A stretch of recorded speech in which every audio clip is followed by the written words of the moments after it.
នៅពេលដែលយើងកើតមកភ្លាមមានន័យថាយើងត្រូវតែប្រឡូកចូលទៅក្នុងលបែងនៃជីវិតនេះហើយទោះកាលពីក្មេងយើងគ្មានសិទ្ធិកាន់សន្លឹកបៀនេះដោយខ្លួនឯងក៏ដោយតែពេលនេះយើងគួរតែរៀនកាន់សន្លឹកបៀនៃជីវិតនេះដោយខ្លួនឯងហើយ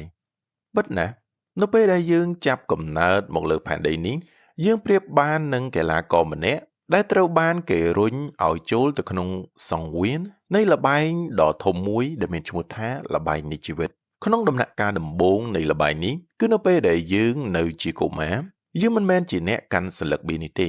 អ្នកដែលកាន់ហើយលេងសន្លឹកបៀនេះជំនួសយើងគឺអាចជាឪពុកម្ដាយយាយតា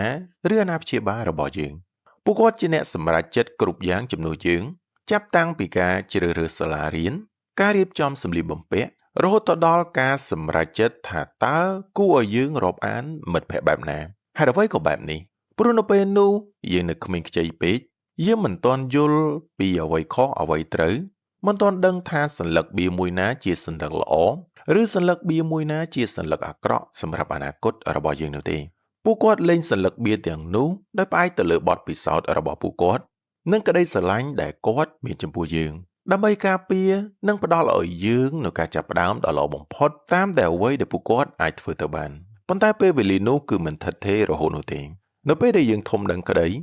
មានការពិចារណាដោយខ្លួនឯងវាដល់ពេលដែលឪពុកម្ដាយរបស់យើងប្រគល់សន្លឹកបៀទាំងនោះមកឲ្យយើងកាន់ដោយផ្ទាល់ខ្លួនហើយការរៀនកាន់សន្លឹកបៀនៃជីវិតនេះដោយខ្លួនឯងគឺមានន័យថា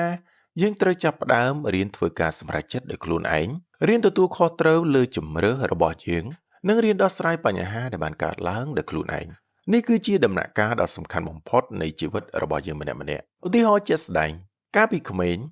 ឪពុកម្ដាយប្រហែលជាចង់ឲ្យយើងក្លាយជាគ្រូពេទ្យឬជាវិស្វករហើយពួកគាត់បានបញ្ជូនយើងឲ្យទៅរៀនត្រៀមសម្រាប់មុខវិជ្ជាទាំងនោះគឺជាការលេងសន្លឹកបៀជំនួសយើងហើយប៉ុន្តែពេលដែលយើងឈានចូលទៅដល់វ័យជំទង់ឬចូលទៅដល់មហាវិទ្យាល័យយើងបែរជាដឹងថាខ្លួនឯងស្រឡាញ់និងមានដុងខាងសិល្បៈ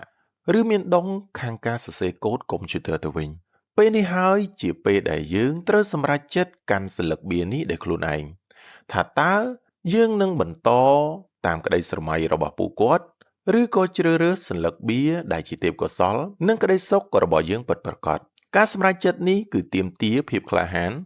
និងការទទួលខុសត្រូវពេញលេញទៅលើលទ្ធផលរបស់វាសារៈសំខាន់នៃការកាន់សន្លឹកបៀនេះដោយខ្លួនឯងមិនមែនត្រឹមតែធ្វើឲ្យយើងមានសេរីភាពក្នុងការជ្រើសរើសប៉ុណ្ណោះទេប៉ុន្តែ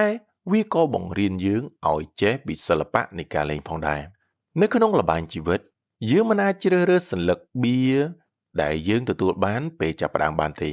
ឧទាហរណ៍យើងមិនអាចជ្រើសរើសការកើតនៅក្នុងគ្រួសារមានឬក៏ក្របានទេអ្នកខ្លះអាចទទួលបានសន្លឹកបៀល្អៗតាំងពីកំណើតដូចជាការកើតនៅក្នុងគ្រួសារធូរធារមានរូបរាងស្អាតបាតមានខួរក្បាលឆ្លៀសវៃជាដើមប៉ុន្តែអ្នកខ្លះវិញអាចនឹងទទួលបានសន្លឹកបៀដែលមិនសូវល្អទេប៉ុន្តែជ័យជំនះនៅក្នុងល្បែងនៃជីវិតមិនមែនស្ថិតនៅលើសន្លឹកបៀដែលយើងមានតែម្យ៉ាងនោះទេ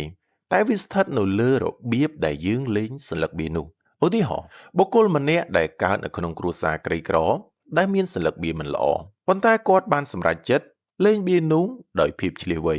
គឺគាត់បានប្រើសន្លឹកបៀនៃការតស៊ូភាពស្មោះត្រង់និងការខិតខំរៀនសូត្រដើម្បីសាងសមត្ថភាពនិងបង្កើតឱកាសឲ្យខ្លួនឯងរហូតទទួលបានភាពជោគជ័យផ្ទុយទៅវិញអ្នកខ្លះមានសន្លឹកបៀល្អៗគ្រប់យ៉ាងប៉ុន្តែដោយសារតែការលេងរបស់គេគឺលេងដោយភាពខ្ជិលច្រអូសនិងពឹងផ្អែកទៅលើសំណាងដូច្នេះល្បែងនៃជីវិតរបស់គេក៏បរាជ័យនេះគឺសបញ្ជាក់ឲ្យយើងឃើញថាការកាន់សន្លឹកបៀនៃជីវិតដោយខ្លួនឯងគឺជាការប្រើប្រាស់សតិបញ្ញានិងព្យាយាមដើម្បីលេងនៅសន្លឹកបៀដែលយើងមាននោះឲ្យបានល្អបំផុតដើម្បីកសាងអនាគតដែលយើងចង់បាន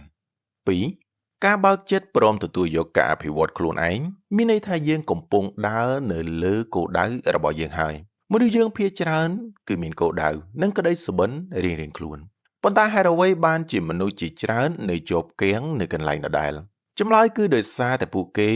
មិនទាន់បើកចិត្តទទួលយកការអភិវឌ្ឍខ្លួនឯងស្ថានភាពនេះប្រៀបបាននឹងមនុស្សម្នាក់ដែលចង់ចេញទៅមើលពិភពខាងក្រៅដ៏ស្រស់បំព្រងប៉ុន្តែបែរជាចាក់សោបន្ទប់របស់ខ្លួនឯងហើយអង្គុយតែសម្លឹងមើលផែនទីពួកគេអាចនឹងមានលេសជាច្រើនដូចជា ខ្ញុំមិនពូកែខ្ញុំគ្មានពេលខ្ញុំខ្លាចបរាជ័យឬចាំបន្តិចសិនជាដើមលេសទាំងនេះគឺជាសោដែលចាក់ជាប់ទ្វារចិត្តរបស់ពួកគេដូច្នេះការបើកចិត្តព្រមទទួលយកការអភិវឌ្ឍគឺជាជំហានដំបូងដ៏អស្ចារ្យបំផុតនៅពេលដែលយើងសម្រេចចិត្តថាល្មមហើយដល់ពេលដែលខ្ញុំត្រូវផ្លាស់ប្ដូរហើយវាជាពេលដែលយើងឈប់រកលេសហើយចាប់ផ្ដើមដោះសោនោះចេញដើម្បីត្រៀមខ្លួនដើរទៅមុខនៅពេលដែលទ្វារចិត្តរបស់យើងត្រូវបានបើកហើយសកម្មភាពនឹងចាប់ផ្ដើមកើតមានឡើងដោយឯងការបើកចិត្តនេះគឺបញ្ជាក់ថាយើងចាប់ផ្ដើមដើរទៅលើផ្លូវនៃគោលដៅរបស់យើងហើយបើទោះបីជាជំហាននោះនៅតូចក៏ដោយឧទាហរណ៍ជាក់ស្ដែងឧបមាថាគោលដៅរបស់យើងគឺចង់មានសុខភាពល្អនិងមានរាងកាយសមសួនកាលពីមុនអ្នកគិតថាការហាត់ប្រាណពិបាកណាស់ខ្ញុំធ្វើមិនបានទេនោះគឺជាការបិទចិត្តរបស់ខ្លួនឯងហើយប៉ុន្តែនៅពេលដែលអ្នកបើកចិត្តទទួលយកការផ្លាស់ប្ដូរអ្នកក៏ចាប់ផ្ដើមធ្វើសកម្មភាពតូចៗដូចជាឈប់ញ៉ាំភេសជ្ជៈផ្អែមហើយផ្លាស់ប្ដូរមកពិសាទឹកធម្មតាវិញសាកដើរត្រឹមតែ15នាទីជារៀងរាល់ល្ងាចឬគ្រាន់តែស្វែងរកវីដេអូហាត់ប្រាណសម្រាប់អ្នកចាប់ផ្ដើមពីដំបូងនៅលើ YouTube អ្នកប្រហែលជាមិនទាន់មានសាច់ដុំកង់ឬស្រកគីឡូភ្លាមនោះទេប៉ុន្តែសកម្មភាពតូចៗទាំងនេះបានបញ្ជាក់យ៉ាងច្បាស់ថាអ្នកលែងជាមនុស្សដដែលអង្គុយតែស្រមៃទៀតហើយអ្នកកំពុងតែដើរទៅលើវិថីដ៏ពិតប្រាកដនៅលើផ្លូវនៃគោលដៅរបស់អ្នកហើយចុងក្រោយការបើកចិត្តទទួលយកការអភិវឌ្ឍធ្វើឲ្យយើងយល់ថាគោលដៅមិនមែនជាចំណុចបញ្ចប់តែមួយគត់នោះទេប៉ុន្តែតាមពិតទៅដំណើរនៃការអភិវឌ្ឍខ្លួនឯងនេះហើយគឺជាគោលដៅពិតប្រាកដនៅពេលដែលយើងបើកចិត្តយើងនឹងមិនឈប់រៀនសូត្រឡើយឧទាហរណ៍ក្រោយពីអ្នកមានទម្លាប់ហាត់ប្រាណបានទៀងទាត់សម្រេចបានគោលដៅតូចៗអ្នកនឹងមិនឈប់ត្រឹមនោះទេចិត្តដែលទូលាយរបស់អ្នកនឹងជំរុញឲ្យអ្នកចង់រៀនសូត្របន្ថែមទៀតដូចជារៀនពីរបបអាហារដែលសមស្របសាកល្បងលេងកីឡាប្រភេទថ្មីឬប្រកួតប្រជែងជាមួយនឹងខ្លួនឯងឲ្យរត់ម៉ារ៉ាតុងជាដើមដំណើរការនេះនឹងធ្វើឲ្យជីវិតរបស់អ្នកកាន់តែមានន័យហើយអ្នកនឹងក្លាយជាមនុស្សល្អជាងមុនជារៀងរាល់ថ្ងៃដូច្នេះការបើកចិត្តមិនមែនត្រឹមតែនាំយើងដើរទៅរកគោលដៅដំបូងប៉ុណ្ណោះទេប៉ុន្តែវាក៏ជួយបើកផ្លូវថ្មីៗឲ្យយើងបោះជំហានទៅមុខជានិច្ចវាជាកម្លាំងចលករដែលធ្វើឲ្យយើងរីកចម្រើនទៅមុខជានិរន្តរ៍3ទោះបីជាយើងកើតមកក្នុងស្ថានភាពជីវិតដែលមិនសូវល្អដូចអ្នកដទៃក៏ដោយវាក៏មិនមែនមានន័យថាអ្នកត្រូវតែឈឺចាប់និងព្រមចុះចាញ់វានោះដែរជាការពិតដែលជីវិតមិនបានចែកសន្លឹកបៀឲ្យមនុស្សគ្រប់គ្នាស្មើៗគ្នានោះទេអ្នកខ្លះចាប់ផ្ដើមលបែងនៃជីវិតរបស់ខ្លួនជាមួយនឹងសន្លឹកបៀដ៏ល្អៗក្នុងដៃដូចជាការកើតនៅក្នុងគ្រួសារដែលមានទ្រព្យសម្បត្តិមានឱកាសល្អទទួលបានការអប់រំខ្ពស់ឬមានការគាំទ្រគ្រប់បែបយ៉ាងពីមនុស្សជុំវិញខ្លួនផ្ទុយទៅវិញមនុស្សជាច្រើនទៀតអាចនឹងទទួលបានសន្លឹកបៀដែលមិនល្អដូចជាកើតនៅក្នុងគ្រួសារដែលក្រីក្រជួបបញ្ហាសុខភាពឬខ្វះខាតឱកាសផ្សេងៗការដឹងថាខ្លួនឯងស្ថិតនៅក្នុងស្ថានភាពដែលលំបាកជាងអ្នកដទៃអាចធ្វើឲ្យយើងមានអារម្មណ៍តូចចិត្តអស់សង្ឃឹមនិងឈឺចាប់ប៉ុន្តែសារសំខាន់ត្រង់នេះគឺថាការទទួលស្គាល់ស្ថានភាពគឺខុសពីការព្រមចុះចាញ់នៃស្ថានភាពការដឹងថាផ្លូវរបស់យើងរដាក់រដប់មិនមែនមានន័យថាយើងត្រូវតែឈប់ដើរហើយអង្គុយយំនៅត្រង់នោះទេនៅពេលដែលយើងប្រឈមនឹងស្ថានភាពជីវិតដែលមិនល្អយើងមានជម្រើសដ៏មានឥទ្ធិពលមួយនោះគឺការជ្រើសរើសផ្នត់គំនិតរបស់យើងអាចជ្រើសរើសមើលខ្លួនឯងថាជាជនរងគ្រោះដោយបន្ទោសទៅលើព្រេងវាសនានិងត្អូញត្អែពីភាពអយុត្តិធម៌នៃជីវិតប៉ុន្តែផ្នត់គំនិតនេះវានឹងនាំយើងឲ្យជាប់ផុងនៅក្នុងការឈឺចាប់ហើយចុងក្រោយក៏ព្រមចុះចាញ់ម្យ៉ាងទៀតយើងអាចជ្រើសរើសមើលខ្លួនឯងថាជាអ្នកតស៊ូក្នុងការទទួលស្គាល់ភាពលំបាកប៉ុន្តែមិនបណ្ដោយឲ្យវាកំណត់ទៅលើអនាគតរបស់ខ្លួនឡើយឧទាហរណ៍ជាក់ស្ដែងសិស្សម្នាក់កើតនៅក្នុងគ្រួសារក្រីក្រនៅឯជនបទត្រូវដើរទៅរៀននៅសាលាឆ្ងាយនិងគ្មានអគ្គិសនីប្រើប្រាស់នៅពេលយប់នោះទេប្រសិនបើគាត់គិតថាខ្លួនឯងជាជនរងគ្រោះគាត់អាចនឹងឈប់រៀនហើយទៅធ្វើការជាកម្មករប៉ុន្តែបើគាត់ជ្រើសរើសធ្វើជាអ្នកតស៊ូគាត់នឹងប្រើភាពលំបាកនោះជាកម្លាំងជំរុញចិត្តហើយគាត់អាចនឹងក្រោកពីព្រលឹមដើម្បីទៅសាលាឲ្យបានទាន់ពេលនិងទាញយកសៀវភៅអានក្រោមពន្លឺចង្កៀងប្រេងកាតការជ្រើសរើសផ្នត់គំនិតនេះគឺជាចំណុចចាប់ផ្ដើមនៃការមិនចុះចាញ់ការមិនព្រមចុះចាញ់មិនមែនគ្រាន់តែជាការទ្រាំទ្រនោះទេតែវាជាការធ្វើសកម្មភាពជាក់ស្ដែង អ្នកដែលធំដឹងក្តីក្នុងភាពលំបាកតែងតែមានខែលការពារផ្លូវចិត្តដែលរឹងមាំជាងអ្នកដទៃពួកគេយល់ពីតម្លៃនៃការខិតខំប្រឹងប្រែងនិងមិនខ្លាចចំពោះភាពបរាជ័យឡើយព្រោះពួកគេបានជួបប្រទះវាច្រើនមកហើយការឈឺចាប់និងឧបសគ្គដែលពួកគេបានឆ្លងកាត់អាចក្លាយជាមេរៀនដ៏មានតម្លៃនិងជាប្រេងឥន្ធនៈជំរុញឲ្យពួកគេព្យាយាមខ្លាំងជាងអ្នកដទៃទ្វេដងបន្តពីឧទាហរណ៍ខាងលើសិស្សដែលតស៊ូរៀនសូត្រនោះអាចនឹងទទួលបានអាហារូបករណ៍ទៅរៀនបន្តនៅសាកលវិទ្យាល័យនៅទីនោះគាត់អាចនឹងរៀនសូត្រពូកែជាងមិត្តរួមថ្នាក់មួយចំនួនដែលមានជីវភាពធូរធារជាងព្រោះគាត់ដឹងច្បាស់ពីតម្លៃនៃឱកាសដែលរកបានដោយលំបាកទីបំផុតគាត់អាចនឹងក្លាយជាបុគ្គលដែលទទួលបានភាពជោគជ័យហើយអាចត្រឡប់ទៅជួយគ្រួសារនិងសហគមន៍របស់គាត់វិញបាននេះគឺជាភស្តុតាងបង្ហាញឲ្យឃើញថាស្ថានភាពពីកំណើតដែលមិនល្អមិនមែនជាបណ្ដាសាជាប់ខ្លួនអស់មួយជីវិតនោះទេផ្ទុយទៅវិញប្រសិនបើយើងមិនព្រមចោះចាញ់វាคล้ายជាកម្លាំងដ៏សម្បើមមហិមាដែលបង្កើតវីរៈជនចេញពីមនុស្សធម្មតាបាន4ល្បែងនៃជីវិតមិនមែនយកភាពឈ្នះចាញ់ត្រឹមតែរឿងមួយឬពីរមកវាស់វាបាននោះទេនៅក្នុងល្បែងនៃជីវិតមនុស្សយើងតែងតែមានទម្លាប់មួយគឺឆាប់ដាក់ពិន្ទុឲ្យខ្លួនឯងនិងអ្នកដទៃនៅពេលដែលយើងប្រឡងធ្លាក់ឬធ្វើអាជីវកម្មខាតឬក៏បាត់បង់មនុស្សជាទីស្រឡាញ់យើងអាចនឹងមានអារម្មណ៍ថាខ្ញុំចាញ់ហើយផ្ទុយទៅវិញនៅពេលដែលយើងទទួលបានការងារល្អទិញបានផ្ទះថ្មីឬទទួលបានការសរសើរពីគេឯងយើងក៏អាចនឹងគិតថាខ្ញុំឈ្នះហើយការគិតបែបនេះប្រៀបបាននឹងការអានសៀវភៅប្រឡំលោកមួយក្បាលហើយក៏សម្រេចចិត្តថាតួអង្គនោះមានវាសនាបែបណាដោយផ្អែកទៅលើតែអ្វីដែលបានកើតឡើងនៅក្នុងជំពូកទី1តែប៉ុណ្ណោះតាមពិតទៅជីវិតគឺជាដំណើរដ៏វែងឆ្ងាយភាពជោគជ័យឬក៏ការបរាជ័យមួយគ្រាគ្រាន់តែជាព្រឹត្តិការណ៍មួយក្នុងចំណោមព្រឹត្តិការណ៍រាប់ពាន់ដែលនឹងកើតឡើងនៅក្នុងសាច់រឿងទាំងមូលរបស់យើងតែប៉ុណ្ណោះការចាញ់មួយលើកមិនមែនជាសាលក្រមសម្រាប់ថាជីវិតរបស់យើងត្រូវតែបរាជ័យរហូតនោះទេផ្ទុយទៅវិញវាអាចជាមេរៀនដ៏មានតម្លៃបំផុតប្រសិនបើយើងចេះរៀនសូត្រពីវាឧទាហរណ៍បុគ្គលម្នាក់បានដាក់អស់កម្លាំងកាយចិត្តនិងដើមទុនដើម្បីបើកអាជីវកម្មដំបូងរបស់ខ្លួនប៉ុន្តែជាអកុសលអាជីវកម្មនោះបានបរាជ័យទាំងស្រុងបើគាត់វាស់ជីវិតត្រឹមតែមួយរឿងនេះគាត់អាចនឹងចាត់ទុកខ្លួនឯងថាជាអ្នកចាញ់ហើយបាក់ទឹកចិត្តហើយប្រហែលជាមិនហ៊ានចាប់ផ្ដើមអ្វីថ្មីទៀតនោះឡើយប៉ុន្តែគាត់មិនបានឈប់ត្រឹមនោះទេគាត់បានយកបទពិសោធន៍ការខាតបង់របស់គាត់យកពីចំណុចខ្សោយដែលបានកើតឡើងមកធ្វើជាមេរៀនដើម្បីកែតម្រូវហើយចាប់ផ្ដើមអាជីវកម្មថ្មីមួយទៀតដែលមានការប្រុងប្រយ័ត្នជាងមុនដែលលើកនេះគាត់ក៏ទទួលបានជោគជ័យយ៉ាងត្រចះត្រចង់ដូច្នេះការចាញ់មួយលើកនោះមិនមែនជាការចាញ់ពិតប្រាកដនោះទេតែវាជាការបង់ថ្លៃដើម្បីទិញបទពិសោធន៍ដែលជាកត្តាសំខាន់សម្រាប់ជ័យជំនះដ៏ធំនាពេលក្រោយស្រដៀងគ្នានេះដែរការឈ្នះមួយលើកក៏មិនមែនមានន័យថាយើងឈ្នះលើល្បែងជីវិតទាំងមូលនោះដែរភាពជោគជ័យអាចជាថ្នាំពុលប្រសិនបើវាធ្វើឲ្យយើងមានមោទនភាពហើយឈប់ព្យាយាមឬក៏ឈប់អភិវឌ្ឍខ្លួនឯងនោះឧទាហរណ៍ឧបមាថាយុវជនម្នាក់ទទួលបានជោគជ័យយ៉ាងឆាប់រហ័សដូចជាបានចូលបម្រើការងារនៅក្នុងក្រុមហ៊ុនធំមួយដែលមានប្រាក់ខែខ្ពស់តាំងពីនៅក្មេងបើគាត់គិតថាគាត់ជាអ្នកឈ្នះល្បែងជីវិតនេះហើយគាត់អាចនឹងកើតមានភាពស្កប់ស្កល់ឈប់រៀនសូត្រជំនាញថ្មីៗនិងធ្វើការមួយថ្ងៃ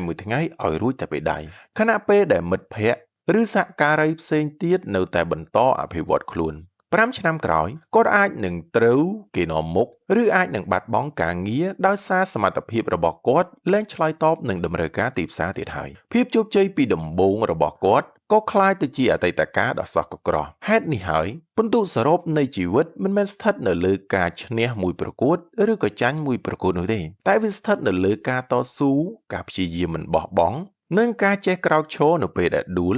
និងការចេះបន្ទាបខ្លួននៅពេលដែលយើងបានឡើងខ្ពស់ទើបអាចនាំយើងទៅកាន់ជ័យជំនះដ៏ពិតប្រាកដនៃចុងបញ្ចប់នៃដំណើរជីវិតរបស់យើង5ពាក្យសម្ដីរបស់យើងមិនមានតម្លៃដោយលទ្ធផលដែលសមត្ថភាពរបស់យើងបង្ហាញនោះទេនៅក្នុងសង្គមមនុស្សយើងតែងតែជួបប្រទះមនុស្សពីរប្រភេទទី1គឺជាអ្នកដែលពូកែនិយាយពូកែលើកគម្រោងពូកែនិយាយអធិប្បាយពីចក្ខុវិស័យដ៏អស្ចារ្យពាក្យសម្ដីរបស់ពួកគេអាចស្ដាប់ទៅគួរឲ្យទាក់ទាញនិងគួរឲ្យជឿជាក់ហើយធ្វើឲ្យអ្នកដទៃស្ញប់ស្ញែងក្នុងពេលដំបូងមនុស្សប្រភេទទី2គឺជាអ្នកដែលមិនសូវនិយាយច្រើន ប៉ុន្តែពួកគេចូលចិត្តធ្វើការងារដោយស្ងៀមស្ងាត់ហើយអ្វីបានជាពាក្យសម្ដីតែម្យ៉ាងមិនមានតម្លៃព្រោះពាក្យសម្ដីគឺជារឿងងាយស្រួលក្នុងការនិយាយវាគ្រាន់តែជាខ្យល់ដែលបក់ចេញពីមាត់មិនទាមទារការប្រឹងប្រែងឬការទទួលខុសត្រូវពិតប្រាកដនោះទេផ្ទុយទៅវិញលទ្ធផលគឺជាភស្តុតាងជាក់ស្ដែងដែលកើតចេញពីការខិតខំប្រឹងប្រែងសតិបញ្ញានិងការអត់ធ្មត់វាមិនចេះភូតភរហើយវាឆ្លុះបញ្ចាំងពីសមត្ថភាពពិតរបស់មនុស្សម្នាក់ៗពាក្យសម្ដីដែលគ្មានលទ្ធផលមកគាំទ្រមិនត្រឹមតែគ្មានតម្លៃទេវាថែមទាំងអាចបំផ្លាញការទុកចិត្តបានទៀតផងឧទាហរណ៍ជាក់ស្ដែងនៅក្នុងក្រុមការងារមួយមានបុគ្គលិកម្នាក់តែងតែស្ម័គ្រចិត្តធ្វើកិច្ចការធំៗនៅក្នុងកិច្ចប្រជុំគាត់នឹងនិយាយថាកុំបារម្ភអីគម្រោងនេះខ្ញុំជាអ្នកទទួលខុសត្រូវផ្ទាល់ខ្ញុំនឹងធ្វើវាឲ្យជោគជ័យមនុស្សគ្រប់គ្នាដាក់ក្តីសង្ឃឹមលើគាត់ប៉ុន្តែនៅពេលដល់ថ្ងៃកំណត់គាត់បែរជាគ្មានអ្វីមកបង្ហាញឬធ្វើបានតែបន្តិចបន្តួចដោយមានលេសរាប់រយជំពូកនៅពេលនោះពាក្យសម្ដីដ៏ពីរោះនិងការសន្យាដ៏អស្ចារ្យរបស់គាត់ក៏ក្លាយជារឿងដែលគ្មានន័យភ្លាមមិត្តរួមការងារក៏លែងជឿទៅលើគាត់ហើយចៅហ្វាយនាយក៏មើលឃើញថាគាត់ជាមនុស្សដែលពូកែតែទ្រឹស្ដីតម្លៃរបស់គាត់ស្ថិតនៅក្នុងក្រសែភ្នែកអ្នកដទៃក៏ធ្លាក់ចុះយ៉ាងគំហុកមិនមែនព្រោះតែគាត់មិនពូកែទេតែព្រោះតែគាត់គ្មានលទ្ធផលមកបញ្ជាក់ពីសមត្ថភាពដែលគាត់បាននិយាយនោះឯងផ្ទុយទៅវិញមនុស្សដែលមានសមត្ថភាពពិតប្រាកដជារឿយៗមិនចាំបាច់និយាយច្រើនទេលទ្ធផលនៃការងាររបស់ពួកគេគឺជាអ្នកនាំពាក្យដ៏មានឥទ្ធិពលបំផុតឧទាហរណ៍សាស្រមៃពីចុងភៅ2នាក់ចុងភៅទី1ដើរប្រាប់គេឯងថាខ្ញុំជាចុងភៅលេខ1ខ្ញុំអាចចម្អិនអាហារដែលឆ្ងាញ់ជាងគេនៅលើលោកចំណែកឯចុងភៅទី2មិននិយាយមួយម៉ាត់គាត់គ្រាន់តែចូលចង្ក្រានហើយចាប់ផ្ដើមចម្អិនអាហារមួយចានដ៏ឈ្ងុយឆ្ងាញ់នៅពេលដែលអតិថិជនបានភ្លក់រសជាតិនៃអាហារនោះគាត់ក៏នឹងដឹងភ្លាមៗថាអ្នកណាជាចុងភៅដ៏ពិតប្រាកដរសជាតិដ៏អស្ចារ្យនៃអាហារនោះហើយគឺជាលទ្ធផលដែលនិយាយប្រាប់ពីសមត្ថភាពរបស់ចុងភៅទី2បានខ្លាំងជាងពាក្យសម្ដីអួតអាងរាប់ពាន់ដងហេតុនេះហើយនៅក្នុងជីវិតពិតប្រសិនបើយើងចង់ឲ្យគេទទួលស្គាល់និងឲ្យតម្លៃយើងកុំព្យាយាមចំណាយពេលពន្យល់ថាយើងពូកែប៉ុណ្ណាប៉ុន្តែចូលប្រើពេលវេលាទាំងនោះដើម្បីបង្កើតលទ្ធផលឲ្យគេឃើញចុះព្រោះលទ្ធផលតែមួយមុខអាចមានតម្លៃលើសពីពាក្យសម្ដីរាប់លានម៉ាត់ទៅទៀត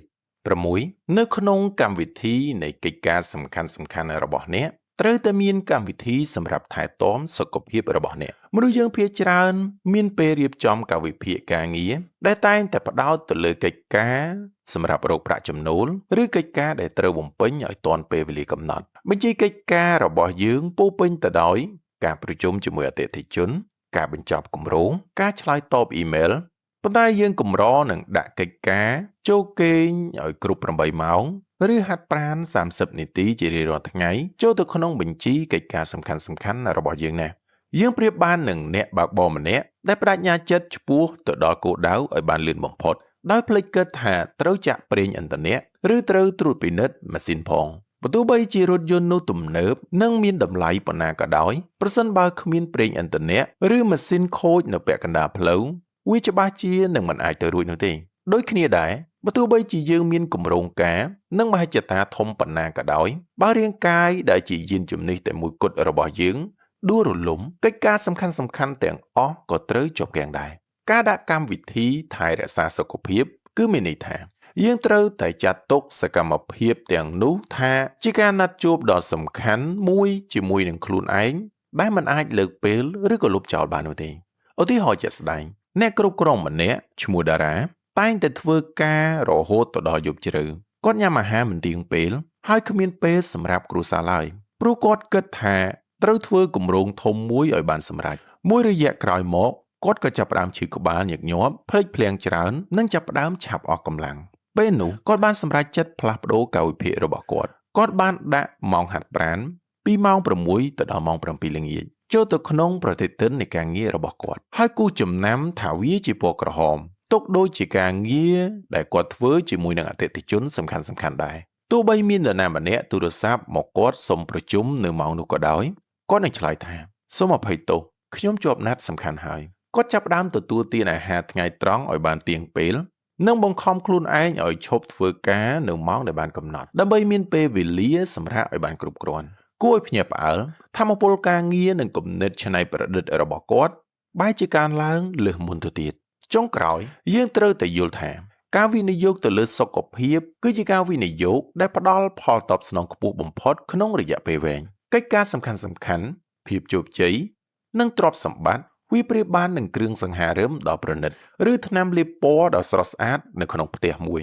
រីឯសុខភាពគឺប្រៀបបាននឹងគ្រឹះរបស់ផ្ទះនោះប្រសិនបើគ្រឹះមិនមាំបើទោះបីជាផ្ទះនោះតុបតែងស្អាតនិងមានតម្លៃប៉ុណ្ណាក៏ដោយវាក៏អាចនឹងរលំបានគ្រប់ពេលតើមានប្រយោជន៍អ្វីទៅដែលយើងប្រឹងរកលុយឲ្យបានច្រើនប៉ុន្តែត្រូវយកលុយទាំងនោះទៅបង់ថ្លៃព្យាបាលនោះតើមានន័យអ្វីទៅនៅពេលដែលយើងទទួលបានជោគជ័យក្នុងការងារប៉ុន្តែគ្មានកម្លាំងកាយចិត្តនិងរីករាយជាមួយគ្រួសារឬមនុស្សជាទីស្រឡាញ់នោះដូច្នេះការបែងចែកពេលវេលាថែរក្សាសុខភាពមិនមែនជាការដកពេលវេលាចេញពីការងារទេតែវាគឺជាការធានាថាយើងនឹងមានថាមពល